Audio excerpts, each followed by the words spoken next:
Well, good morning, and thank you all for being here. I do have to say there is some fantastic parallels in terms of the work that this morning was done, not to mention I was also a ninth grade counselor. So maybe just kind of working with ninth graders inspires you to make things different and or leave the profession, which I'll kind of talk about a little bit kind of more.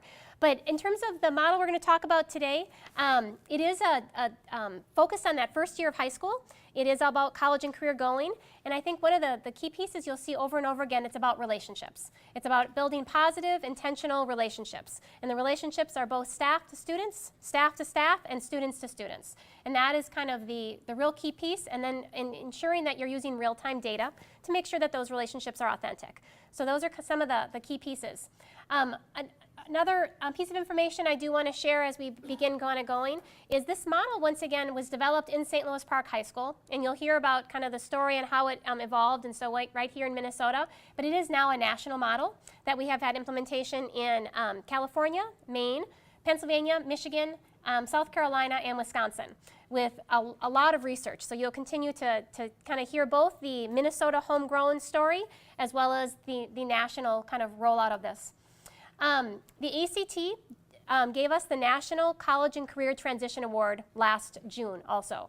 I think another thing that you'll see is this is a focus really on building healthy young people, and that being said, the outcomes are really diverse. You're going to see that students' risk behaviors go down, that they use less alcohol, tobacco, and other drugs, they bully less, they're academically more successful, we have acceleration, and then once again, college and career transition, and then as of late, we've been able to show that teachers are more effective.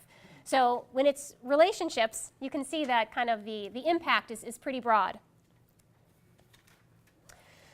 So I'll first talk about some of the national information in terms of ninth grade student achievement.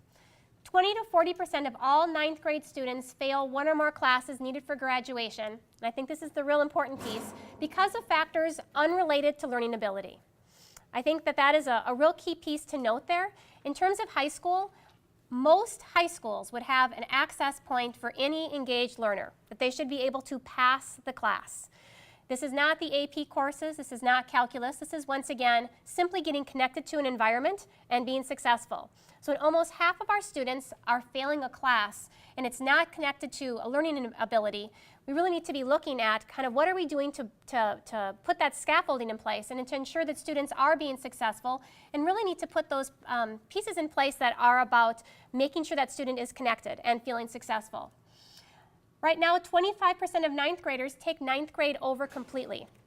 Besides the fact that this really puts the student in a pretty rough spot in terms of having to pass those ninth grade classes over and be successful in 10th grade, and more than likely they weren't that strong of a student to begin with, it has some significant financial implications on organizations.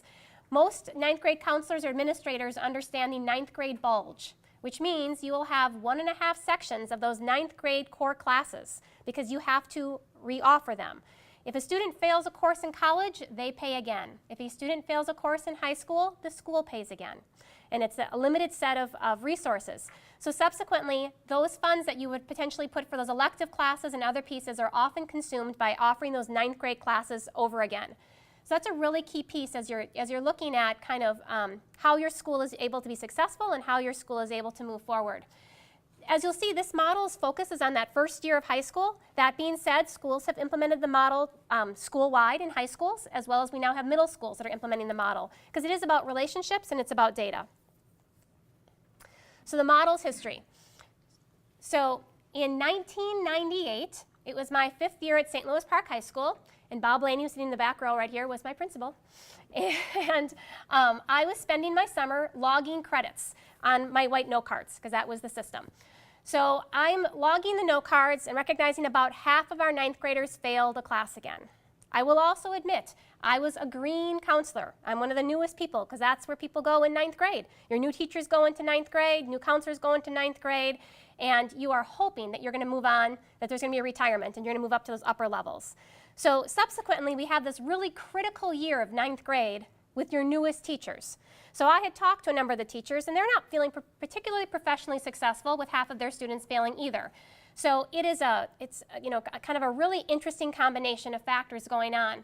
So as I'm looking at this, I also I had a 4-year-old daughter and a 6-month-old son, and I was thinking of my 4-year-old daughter and going, boy, I have a perspective from Sunday school, from preschool, from my relatives, from a number of people where I'm sometimes bemoaning what she's doing, and I'm hearing, well, oh, she did a great job someplace else. And I'm thinking, in a school system, teachers never have that ability. They see what that student does in those 46 or 52 minutes in their classroom, and they have no idea if a student is being successful in another place. And that these silos are really hampering the ability for students to really be successful and thrive. So I went to Bob and said, you know, I'm really not sure this career is for me, and I'm thinking that maybe I should, you know, look at something else. And he was a fantastic administrator. And by the way, I actually share this story with everybody, not just when you're in the room, he had said, why don't you come up with a different model? Why don't you come up with something different? This isn't just a St. Louis Park phenomena. This is a national phenomena. And that being said, you should probably bring some money along with it if we're going to do something different. So spent a lot of time, and we had a unique situation in that Peter Benson and the developmental assets, Peter Benson's children went to St. Louis Park High School, as well as Peter did my first professional development as an educator. So I was very familiar and extremely attracted to this positive youth approach, looking at the student's strength, looking at the assets, and you could see how adults, you know, really were drawn to this. But how could this be kind of the way a school operated? How can you operationalize this positive youth approach? So I developed this new model for high school and wrote and got a SIG grant and brought it to Bob and said, okay, you need to change the master schedule now. And luckily he was willing to do so, and this really kind of started the journey, so 15 years ago. And as you'll see, St. Louis Park has just really been transformed since we've put this model in place, but we've been able to see schools across the country. Rural schools in Maine, urban schools in California have consistent and similar impacts. So at St. Louis Park High School, 1998, we had about 4 or 5 years that we had 44 to 47% of our students fail a class. Once again, pretty consistent with the national average. In terms of my job and in terms of kind of the social norming, I would call Justin in and say, Justin, you're failing math. He'd say, Miss Jerabek, don't worry, everyone's failing math. So in terms of that peer really kind of making the peers feel okay, so powerful. There was no stigma attached with not being successful. So it wasn't until their 11th and 12th grade year that they're like, oh, failing math really was a problem. But trying to disrupt that, how do we kind of really make that feel different? As you can see, we now have 87% of our students passing our core credits. We use that to predict our graduation rates. That's almost always consistently right on, that we know at minimum 87 will graduate in 4 years. And we know who those 13% are and what strategies we need to employ to make sure they are successful. Along with students not failing, we've also had significant growth in honors courses, in particular with students of color being in honors courses, because this is about all students and having all students be successful. Right now, we have representation of our African American students and Hispanic students being in AP and honors courses that's consistent with the percentages of the overall school population. So we do not have a gap in terms of those other pieces. We also in 2013, we had 83% of our students of color graduate in 4 years, and the state average was a little over 50%. So we've been able to cite both through St. Louis Park's data, and you'll see some information from California that we're able to close the achievement gap with, once again, an intentional relationships and intentional using data in a real kind of active way. So what is building assets, reducing risks? So we really take kind of 3 core models, the developmental assets framework, looking at what does it take to have a student be successful, both the internal and the external assets. Look at the risk protective factors. We're going to assess what the student's risks are, but we're going to ensure that we have protective factors in place. And then another real key piece is the attribution theory of student motivation. How is the student attributing their success or lack of success? Is that internal? Is that external? And we do this training with the staff to ensure that the students are really being kind of impacted, but they are in an environment that they feel like their intellect can continue to grow. We've used a lot of Carol Dweck's information. There's 2 pillars: positive, intentional relationships, staff to staff, staff to students, and students to students. And you'll see there's both structure and process to facilitate that consistently, and then real-time data. So those real-time data points are going to ensure that that's going to be an authentic relationship, that my perception of the student is actually kind of glued to how the student is actually doing.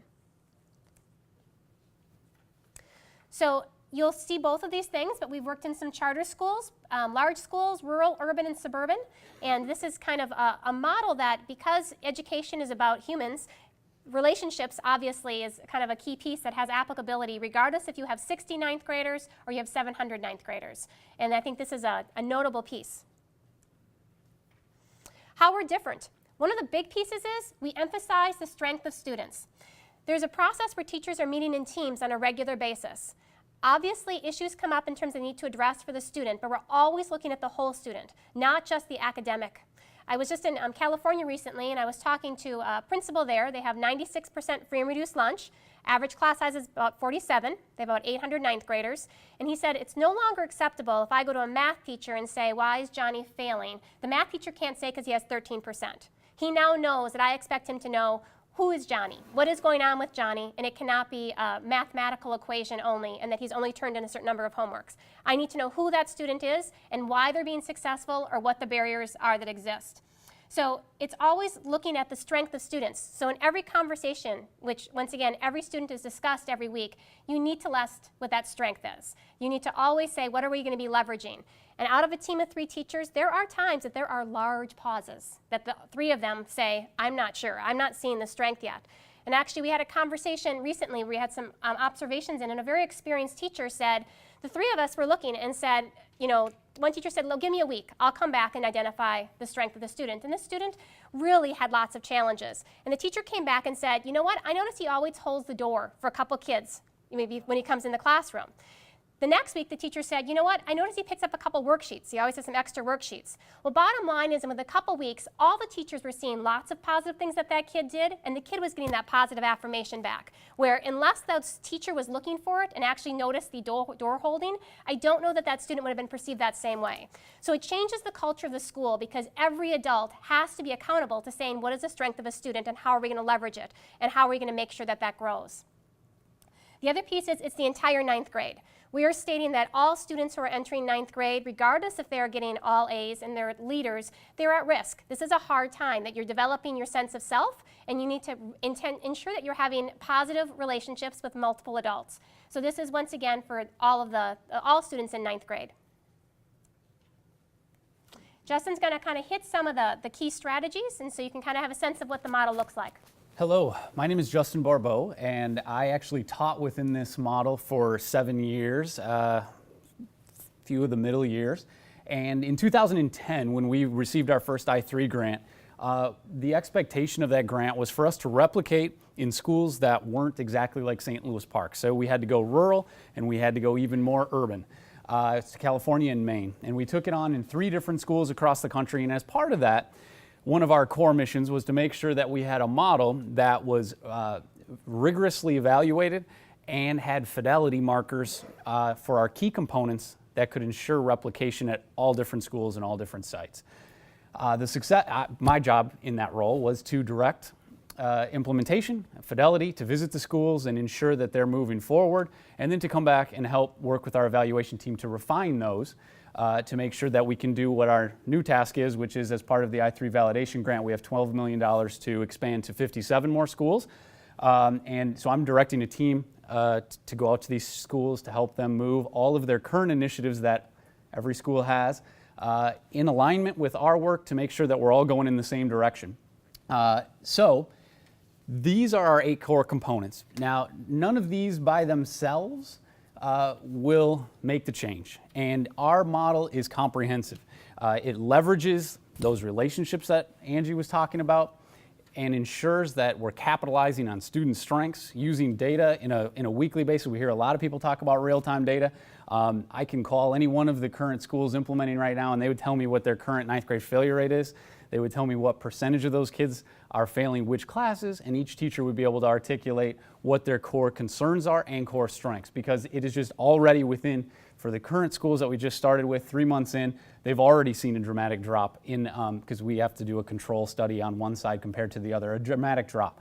So these things are all critical, and making sure that everything is aligned going across with the same outcomes in mind, which are obviously development of the whole person, and then, of course, academic outcomes is why we received the grant. Professional development, core to the model. We will give you a little bit more information on that. But this is around developing that understanding of the teachers, around like when you heard some of the context here around motivational interviewing. A lot of teachers, we work with our team to help them develop an understanding of even how to have that first conversation with a student, which shouldn't be, hey, but Billy, by the way, nice to meet you, you're missing math. It should be, how does that conversation go? What does it look like? Sometimes we jump to the expectation that all teachers are comfortable with that and have an understanding of how to do that. Same thing goes with phone calls. How to model that, work through even to the basics of when that call and how to start that call and what to do with those pieces.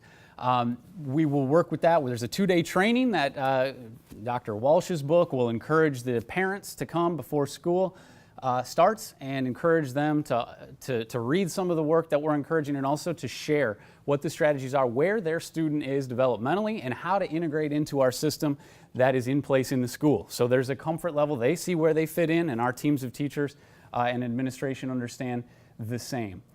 Restructuring of course schedule. This is a core component of making sure that we get these teams settled in 9th grade. We've done it at St. Louis Park in 10th grade. We have other schools that have already taken it and moved all the way up with it because the teachers have been pulling for it. Seeing the academic gains in real time is obviously a good motivator, and doing what they wanted to do when they first got into the career, which is build relationships and develop those relationships and capitalize on the strengths of the kids towards academic outcomes. They're seeing that immediately. We work with superintendents, principals to understand how to use these levers that we've created to be able to drive, if it's the achievement gap, if it's math, if it's a certain new influx of students that the teachers aren't familiar with, if they're facing new issues around cutting or whatever it may be, chemicals, we're able to get in there and train on a regular basis to be able to ensure that they're ready to move forward. And of course, administration understands how they fit in and what their core pillars are reporting out to the school board. Teachers and everybody understands their alignment in that and all value all of the data that they're using, which is important. Parent and guardian involvement I talked about a little bit, where they understand where they fit in. We train and work with them in partnership. They understand our model, which is so critical to be able to continue moving forward. Whole student emphasis around student strengths and recognizing how the attribution model. We all took psychology classes, our teachers did, many of them did a while ago. Understanding how that actually does get operationalized and where they can be providing that opportunity. Many of the times the interventions stop at a certain point and they don't recognize, for example, in our college and career work building off of this model, our goal is to try to develop those students, their ability to define an intention, to build intention around going to college. That's the goal of that 10th grade year. Explore in 9th grade, build relationship in 9th grade, so you have your teachers being the core point person on establishing that piece so that then they trust to have those experiences that we heard in the keynote this morning, and then develop that intention, take action, and then move on into our 12th grade. So it's really about developing that whole student approach, and having your teachers understand that as well is critical to that piece. iTime is a curriculum, socio-emotional focused curriculum that's worked in with your teacher teams. The teacher is actually a facilitator of that. We're not teaching a right and wrong piece. So for example, fixed mindset versus growth mindset. We have crystallized versus fluid intelligence, Dweck's work. That's one of our iTime lessons to make sure that we're encouraging students to understand that they are a work in progress, that we're all a work in progress. It humanizes the teacher because all of a sudden I'm not just a social studies teacher, we're actually talking about all of these other issues that may be impacting you. I remember teaching about self-handicapping, about why kids didn't study for a test. Well, it's a win-win situation. If you didn't study and you do well, you think you're a genius. If you didn't study and you fail, well, you didn't study. So you can fall back on just going, well, I knew I didn't study, so I wasn't going to do well. So you have these ways in helping them understand what they're doing and their behaviors. These are key components for the teacher to become more effective in their modeling. It's not simply the academics, it's how they're presenting the academics with the student. Block team meetings and collaborative problem solving, core to our model, built on two key pieces in the medical model around interventions and systemically approaching students before those coughs become pneumonia. Many of the times our teachers are struggling to deal with students who have multiple out of school factors impacting their life and they are feeling helpless, and so the systems to be able to get supports in place for them and then quickly move to your twos and ones, those coughs before they become pneumonia, before the social norming happens. We have tight prescriptions around how that works with our teachers and our teams. Obviously, student strength is a core component. And then risk review meetings are organizing your counseling supports and your community agencies around you to be able to intervene with those highest level students, many of which are 7 to 10, 7 to 15% of your students where your teacher team interventions have not been as effective as you would like. We are not seeing the real-time data improving or the student engaging like you'd like. We bring in this next level of resource. So here is a quick video on what the model is.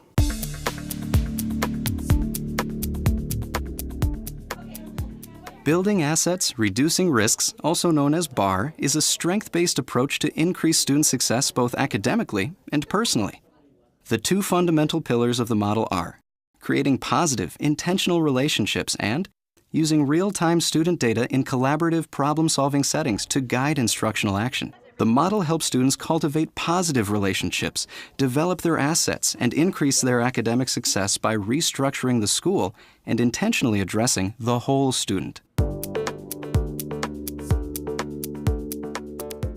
Building assets, reducing risks is made up of 8 key components: professional development for teachers, restructuring the course schedule, a whole student emphasis, a developmental assets curriculum, I-time, block or team meetings, risk reviews, parent-guardian involvement, contextual support with a focus on leadership.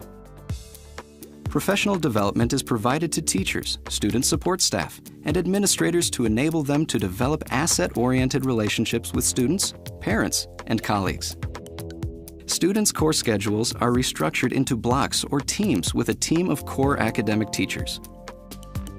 Teachers and other school staff are encouraged to look at students holistically instead of just focusing on behaviors. By focusing on developmental assets, teachers seek to promote students' strengths while helping them get the support they need.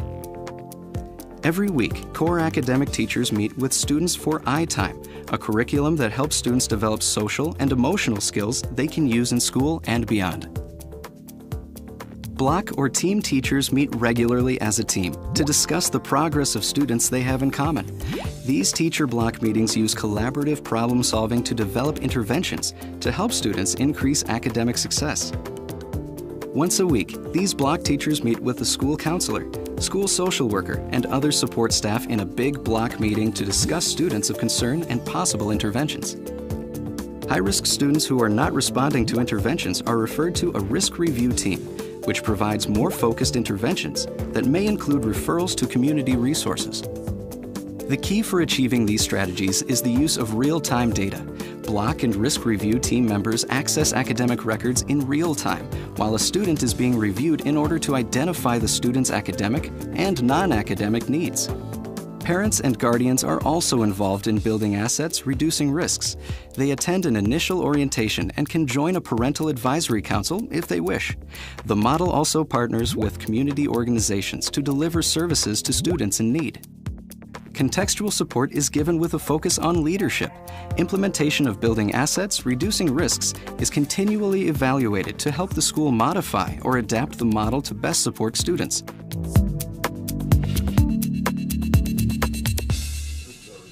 Schools have seen impressive gains as a result of implementing building assets, reducing risks.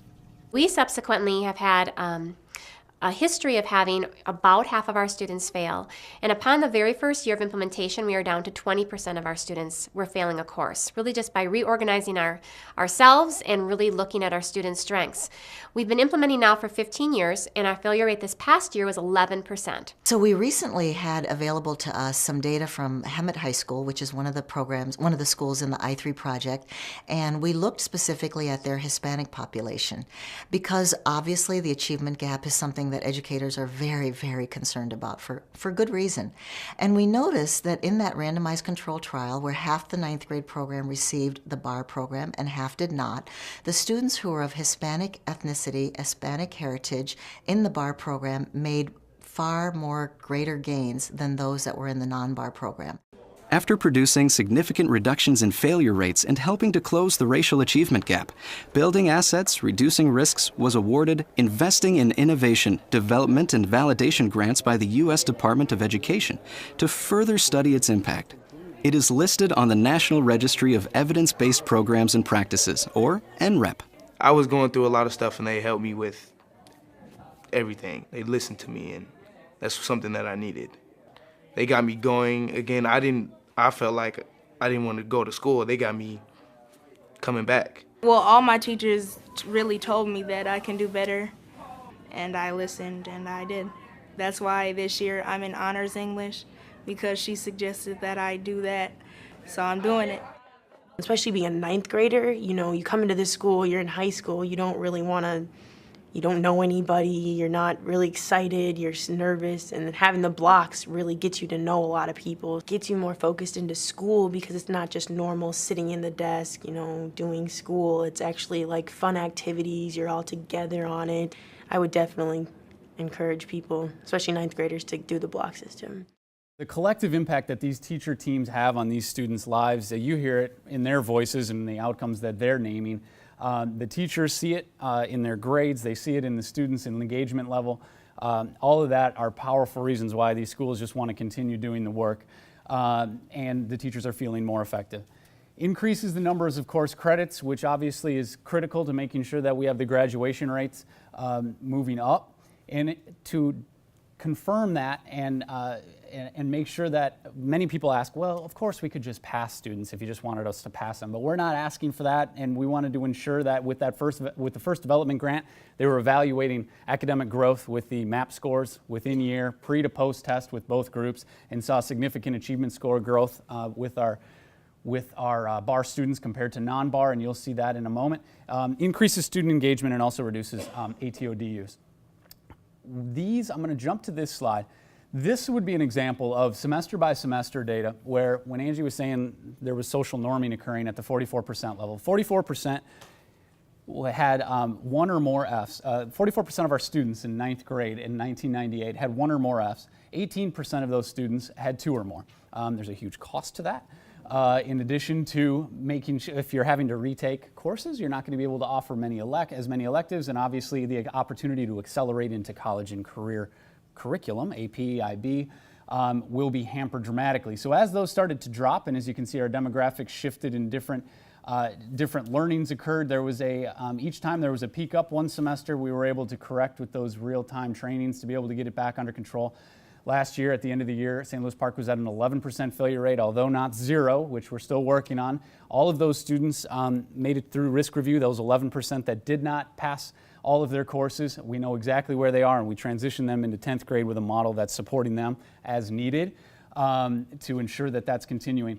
This is a key piece of the work we're doing, and at the same time over the tenure to show that this isn't a zero-sum game, that this isn't just for your underperforming students or your less proficient students.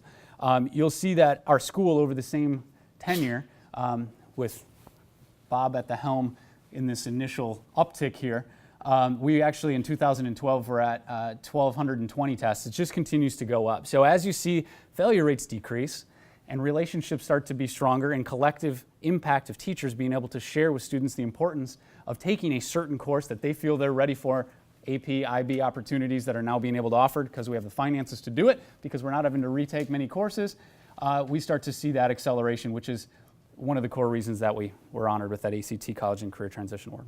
So I'll close kind of a couple more research slides, but as I've referenced, we have an I3 grant, Invest in Innovation grant, which allows us to continue to do research. So with the 2010 grant, we were able to work in they call it a suburban California high school. It's right outside Los Angeles, so I'll say it looks very urban to me. And the year we were there, once again, the average class size was 47, and they had about 650 ninth graders. Now that being said, not all ninth graders were included kind of in the divide. So half of the students were put in the BARR model, half the students continued to have high school kind of as they typically have. So no change in curriculum, no change in technology, no change in teaching staff. So the only thing we're doing is overlaying intentional relationships and data, so that way the Department of Ed can call out what exactly kind of is happening here. So at the end of the year, we were able to show that we had highly statistically more credits were earned in the BARR group than in the non-BARR group. So that was kind of a big win. But then, as Justin referenced, even more significant is the NAA MAP scores, both in reading and math. So once again, these are this is a randomized group of students, and they are showing significant more growth by having this intentional relationships, which is really not that crazy when you think that schools are, quote unquote, our product are human beings, that if we kind of increase that relationship and really increase kind of how we know those students, that they will absolutely achieve more in terms of that achievement. But it was based on that we once again were awarded this other grant that we'll be doing 12 more randomized controlled trials, and 45 more schools will be adopting this model. So I think I guess the only other piece is there's been other positive outcomes.